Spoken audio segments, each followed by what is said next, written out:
Es momento de continuar con nuestro video tutorial. En esta segunda parte hablaremos sobre el gobierno estatal y las garantías individuales. Primero, comencemos diciendo que en nuestro país el sistema federalismo o sistema federal es una lucha de fracciones políticas que surgieron con la independencia. Esto nos ayuda a tener una nación más democrática. Ahora sí hablemos del gobierno estatal.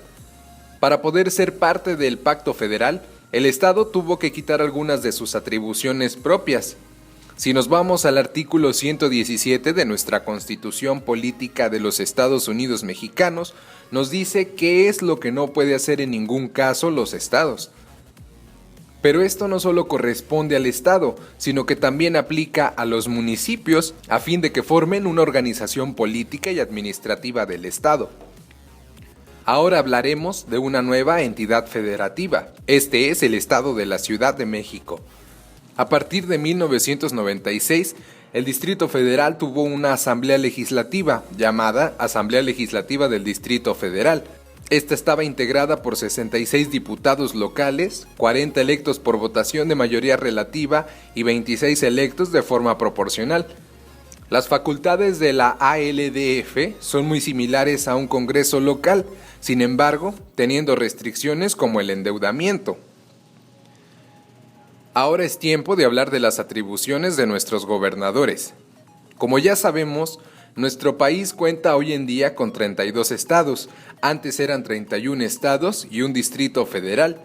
En ellos, los 31 gobernadores tienen las mismas atribuciones, sin embargo, hay excepciones en algunas entidades, tal es el caso de la reelección en los estados de Nuevo León, Yucatán, Oaxaca y Chiapas.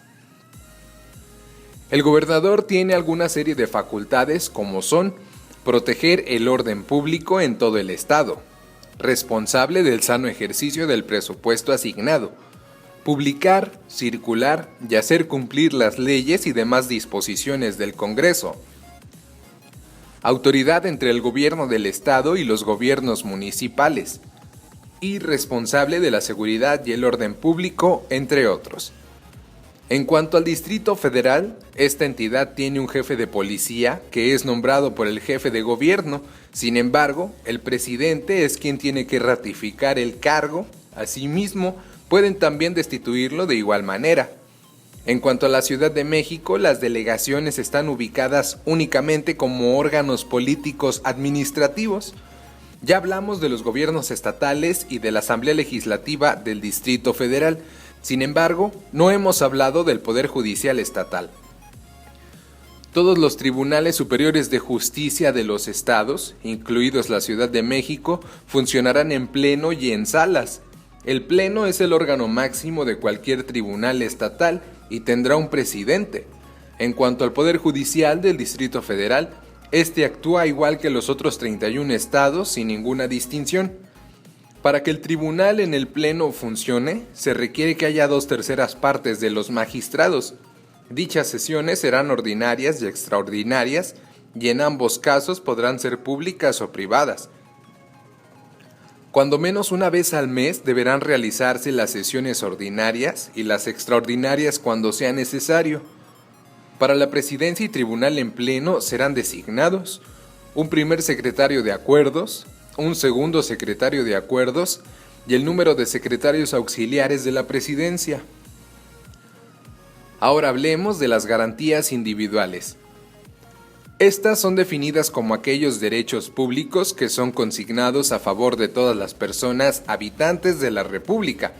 En 2011, exactamente el 10 de junio, se publicó en el Diario Oficial de la Federación una reforma constitucional, la cual vino a ser de las más importantes en materia de garantías individuales, pues en este cambio se dice que las personas no solo tendrán garantías, sino también todos los derechos humanos. Las garantías están clasificadas de acuerdo a la doctrina juridificada en los derechos humanos.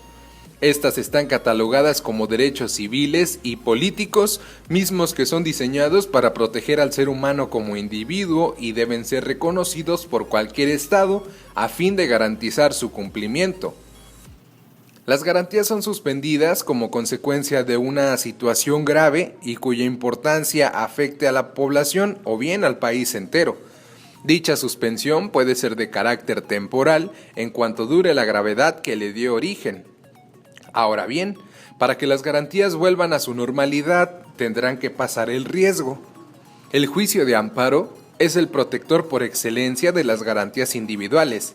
Este en sí busca resolver conflictos que se presenten por leyes o actos de la autoridad que afecten a los particulares violando sus garantías individuales, por leyes o actos de la autoridad federal que vulneren o restrinjan la soberanía de los estados o del Distrito Federal, o bien por leyes o actos de estos últimos que afecten la competencia federal.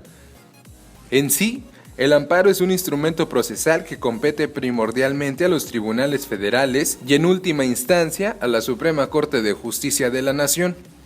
Hay que dejar en claro que el amparo se promueve contra leyes o actos de las autoridades que violan los derechos individuales establecidos en la Constitución o bien contra leyes o actos de la autoridad federal. Con esto, concluimos el curso de garantías individuales en materia constitucional. Esperemos si la información proporcionada sea útil para su persona.